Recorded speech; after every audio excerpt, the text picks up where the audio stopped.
These pro bikes are the prettiest out there and the ones that you need to know about in 2022. We've saved our favourite until last, so stick around for that. And let us know if you'd have chosen differently. Fans of bike racing, rejoice!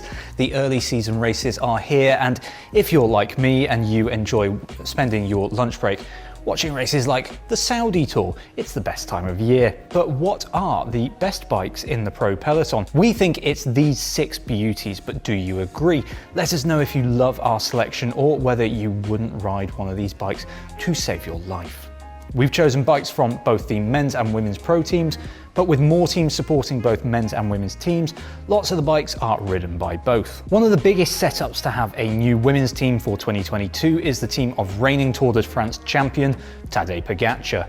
Both teams use the Colnago V3 RS for road races, and this thing is a stunner. Though I have to say that I prefer the women's bike. Sorry, Tadej. The team's V3 RS bikes are similar, but not completely identical. The women's team get the mechanical version of Campagnolo's Super Record group set, though they do get the excellent braking power of the disc brakes.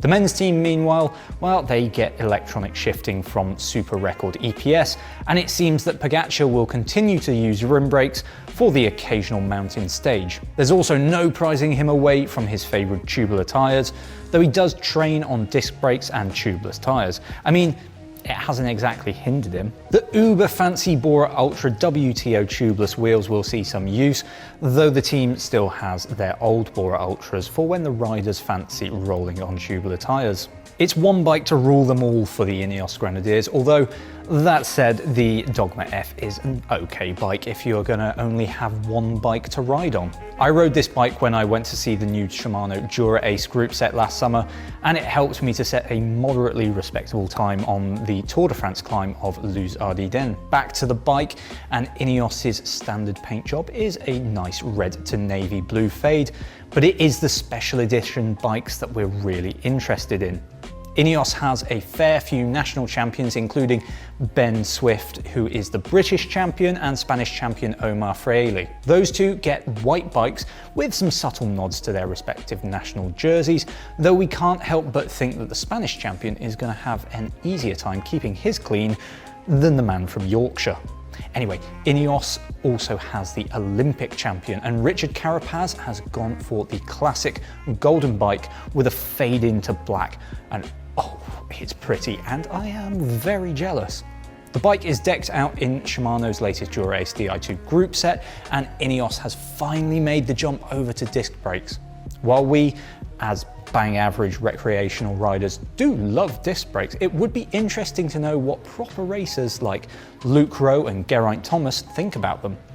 If only they had made a podcast where they talked about bike stuff. Shimano also provides the wheels, with the riders having the 3850 and 60mm options, and long-standing tyre provider Continental again provides the rubber. Onto one of the bikes that we've recently reviewed on road.cc, the Merida Sculptura is the team's lightweight climbing and slightly aero road racer. While the rulers and sprinters might gravitate to the more aero Reacto, the Sculptura is the one that you'll likely be seeing under the likes of Jack Haig and Mikel Landa at the pointy end of Grand Tours. Not only is the Sculptura now a very sleek race bike, we really like the design that mirrors the team's jersey. The orangey red head tube uses a geometric pattern to transition into the jet black back half of the frame.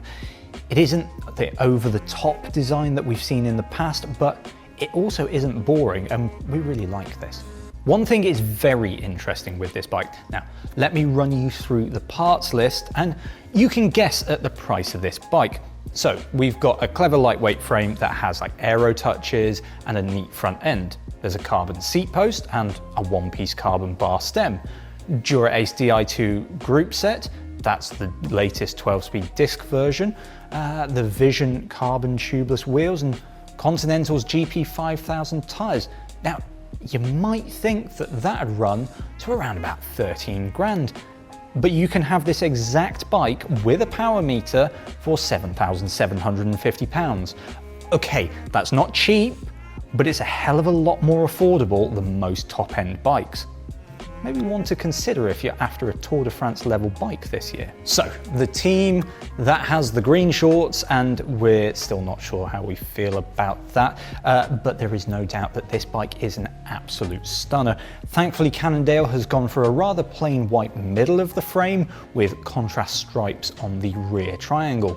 We love the black classic logos, and Cannondale has then provided a blast of colour with a pink fork that features the same kind of splattered design as you'll see on the jersey. As one Instagram comment reads, "The people demand a Cad 13 in this colour scheme." Well, Cannondale, where is it? Vision and FSA provide the majority of the finishing kit, with the Metron integrated carbon front end a particular highlight. The wheel set is also from Vision's Metron range, and the team has some riders on tubular wheels and some on tubeless setups. The tyres are from Vittoria in the form of the Corsa G2.0, and FSA provides power data from its Powerbox unit. Finishing the bike are the shifters, derailleurs and brakes from the latest Shimano Dura Ace group set. Ridden and reviewed by, actually, yours truly, recently on road.cc, we know that the Factor Ostrovam is a stupidly fast race bike, and if you put Nizzolo on one, well, we can see this bike notching up a fair few Grand Tour stage wins this year. The team's paint job is absolutely beautiful, with bare carbon showing through on the base, and it gives a smoky look. Oh, I love it. And it's offset kind of by the stripy logos that tie in with the team's kit. It is well thought out, classy, and it makes my bank account seriously worried. Israel Premier Tech is also quite an interesting team when it comes to components. They buy in their Shimano group sets, and while that does mean that they're yet to upgrade to the latest 12-speed stuff, it does give them freedom to source components from elsewhere. Rotor is a new partner for 2022, and they'll provide the dual-sided power meter chain set along with the aero chain rings. Tucked away on the non-drive side is another interesting sponsor.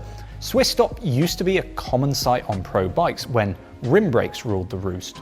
Their yellow brake blocks were instantly recognizable, and once something is rumored to provide pro-level performance, well, everyone wants yellow brake blocks. These days, disc brakes are in and Swiss Stop is a less common sight, but we've reviewed the rotors and pads that Israel Premier Tech are using, and they work really, really well. Black Ink supplies the wheels and sleek, integrated carbon bar, whilst Maxxis tubeless tyres provide grip. Pretty much every year there is one team that just nails its kit design and bike, and this year is, well, Canyon-SRAM. I should really say that once again they take the prize because they seem to have the nicest looking kit and bikes every year. The paintwork on the team's Canyon Aeros ties in with the jersey design, and the theme is titled Capturing the Chaos of the Elements.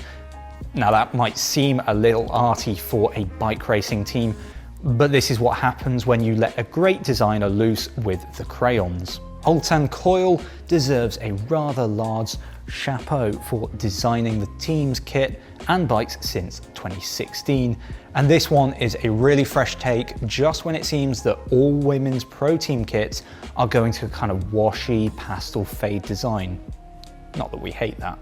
Back to the actual bike, and the Canyon Aero CFR disc frame set is, as the team's name suggests, decked out in SRAM Red ETAP Access group sets. The riders will be using 50-37 chain rings with a 10-33 or 10-28 cassette at the back, depending on terrain. SRAM also owns Zip, so the riders will use the 303S for training and the 454 NSW or 303 Firecrest for racing. All of these will be set up tubeless with Schwalbe Pro 1 TLE tyres. One brand that we don't see a lot at the top end of cycling anymore is Time. The French pedal brand supplies its X-Pro 10, 12 and 15 models. One thing that we've seen become a common sight on pro bikes, sort of, well, because they're not actually visible. Anyway, they're tubeless inserts. We took a look at them to see if they're worth running on a road bike if you aren't a racer. For a more detailed look at the group set that most of the teams are using this year, have a look at our review of Shimano's latest Dura Race. It really is rather tasty. Now, if you like this video, give us a like, subscribe if you haven't already, and we'll see you in the next one.